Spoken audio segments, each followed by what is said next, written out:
Para njerë janë fugjashmëdha të prodhimit të para 20 viteve.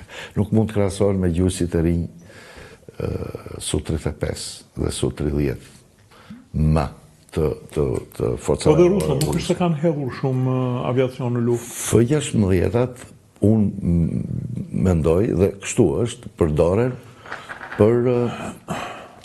për të mbrojtur përmbrojtjen kundërore të Kievit.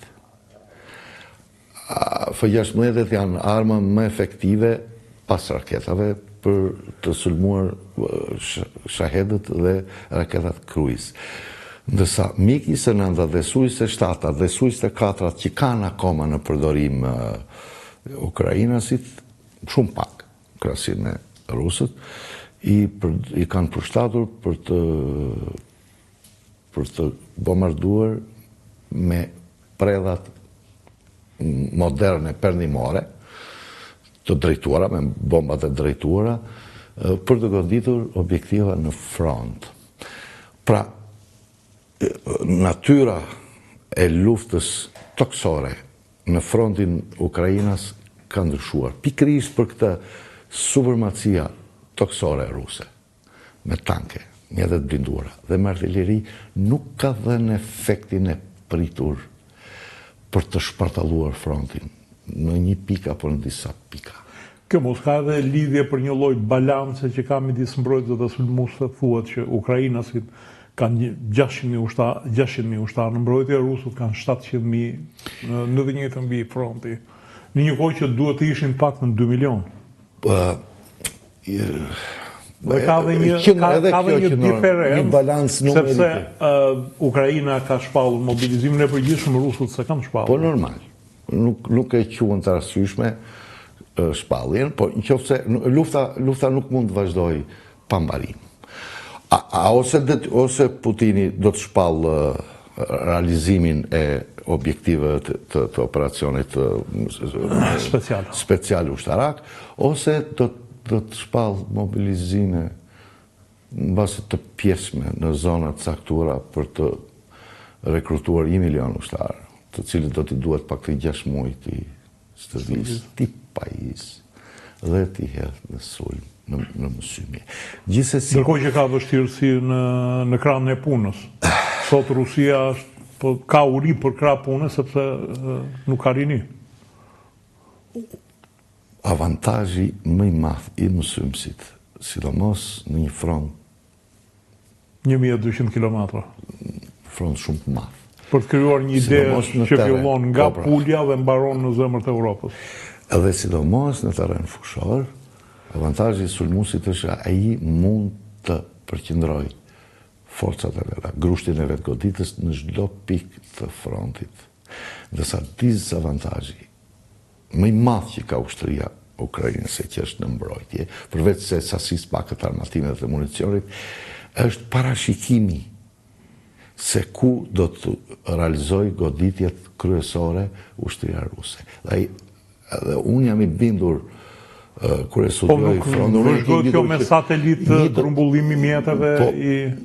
Ka metoda mashtrimi dhe zbulimi dhe kundër zbulimi të shumë llojshme, nuk është se është edhe sateliti, nuk është se është 100% efektiv. Edhe zbulimi me anë të dronëve nuk është 100% efektiv. Unë mendoj që ushtria ukrainase, forcat e veta kryesore, mbi 60% i mban të tërhequra.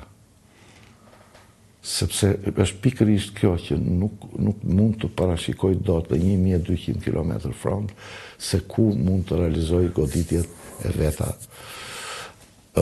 Gjatë mësymjes në thonjzat të ushtrisë ruse të kësaj vere, në fakt nuk ishte mësymje, ishte sulme të shpeshta në shumë pika, sulme taktike, nga që dronët mbizotronin atë fashën e vijës së kufirit, e cila në varësi të teknologjisë shkon deri në 40 kilometër e thellë.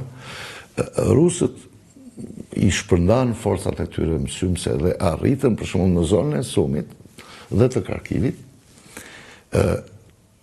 krijuan një lloj metode të re sulmi, ku çonin shumë grupe, po me nga 5-6 ushtarë. Në mënyrë tillë që kundërshtarit të mos zbulonte përqendrimin e forcave. Gjithsesi u thash, unë mendoj që iniciativa strategjike ruse në frontin toksor po i mbaron afati kohor i saj, sepse pikërisht për faktin që po dhe 15 ditë, maksimumi 1 muaj. Në fund të tetorit fillojnë mes të tetorit fillojnë shirat dhe për gjitha rrugët, rasputica e famshme e asaj zone. Ndërsa në ajër kuptohet që ka iniciativën strategjike, në det nuk e ka. Ky është rasti i asimetrisë së kulluar në një luftë detare. Ukraina vetëm me disa anije patrolluese lumore, me asnjë anije luftarake në detin e Zi, ka bërë që flota ruse të fshihet në portin më të largët rus në detin Azov, bile në skajet e detit Zi. Në skajet e detit e vërtetë. Me dronët ujor.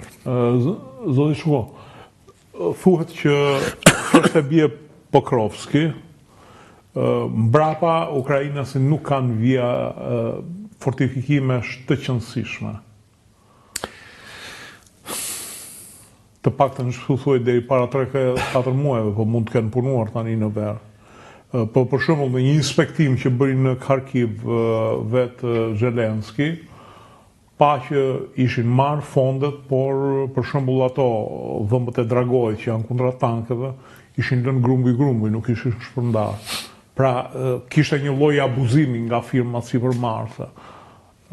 Ata e kanë një problem korrupsionin, fakti që pati demonstrata, sepse goditën si me thënë Altin Dumanin e Ukrainës. E cila shemër në duket.